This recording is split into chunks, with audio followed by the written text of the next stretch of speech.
Kris Knoblauch wasn't out on the ice today. Do you have an update on him? Yeah, he's sick. He stayed back at the hotel. We're hopeful that he's playing tomorrow. On Monday, post-game in Buffalo, you said that there was too many mistakes that your group made. That's why you weren't able to find success. So what makes you confident about tomorrow night being able to clean up those mistakes?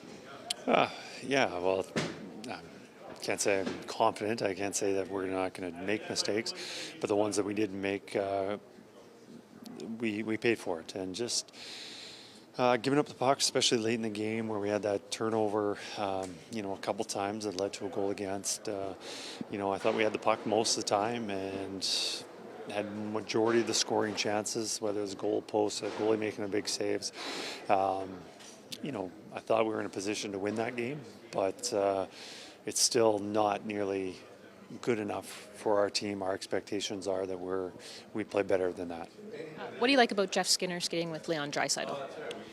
Well, he's a guy that's feel that if he's going to play, that he's complimentary of playing with skilled players, and he's a guy who can score goals. And in the other night, we did some switching later on in the game, but Janmark, Brown, and himself in the first period, I thought they might have been our best line that period. But with Janmark, uncertainty.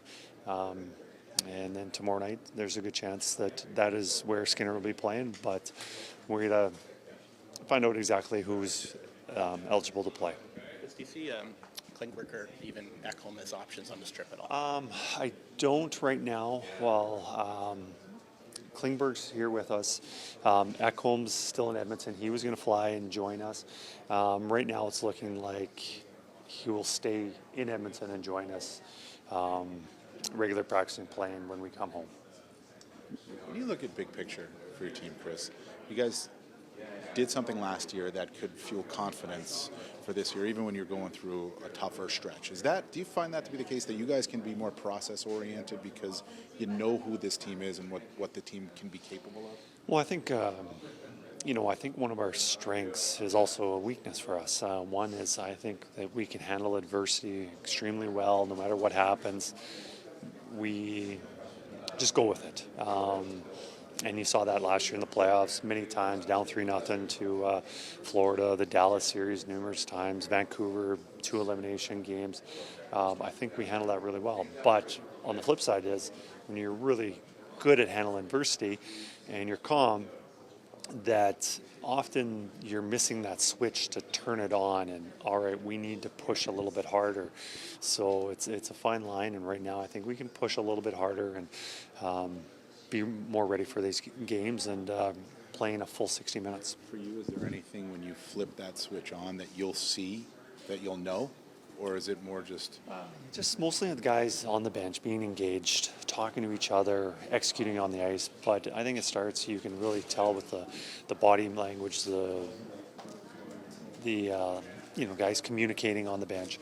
I think it starts there, and then it carries over to playing on the ice. So you've seen a little less of that in this stretch. I mean, I think so. But I also, with us not playing nearly as well as we are typical playing, I got to commend the guys on the frustration level.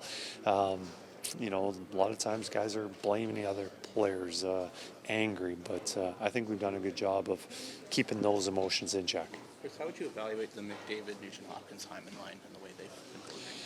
Well, it's nowhere near the same level as it was last year. I think all three of them haven't been quite the same. And, we've tried some things, moving, one guy or 2 new line mates around McDavid. And, nothing has really stuck. Nothing's been better. So we're hopeful that, they can recapture that magic that they had last year.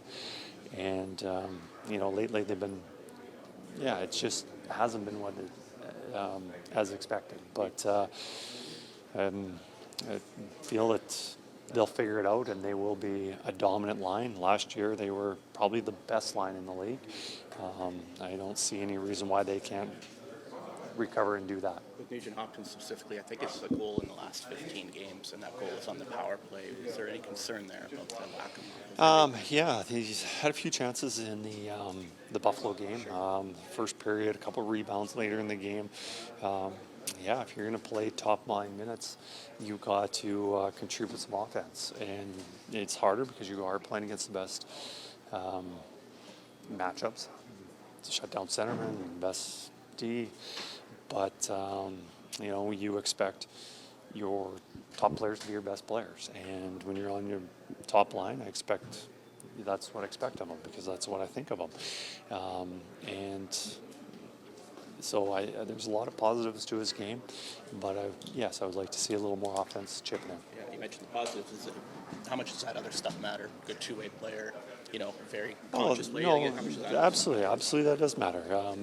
Just because you're scoring goals, but maybe you're scoring a goal a game, but you're giving up two. You got to be on the plus side of it, and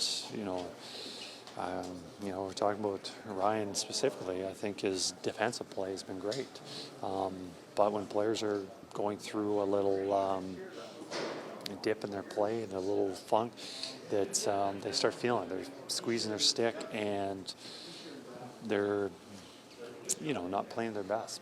But it's amazing when a player gets a goal, how much it does to their confidence and leads to more offense. And I saw it in Buffalo, very close to breaking out, opportunity to score, but I believe it's going to come soon.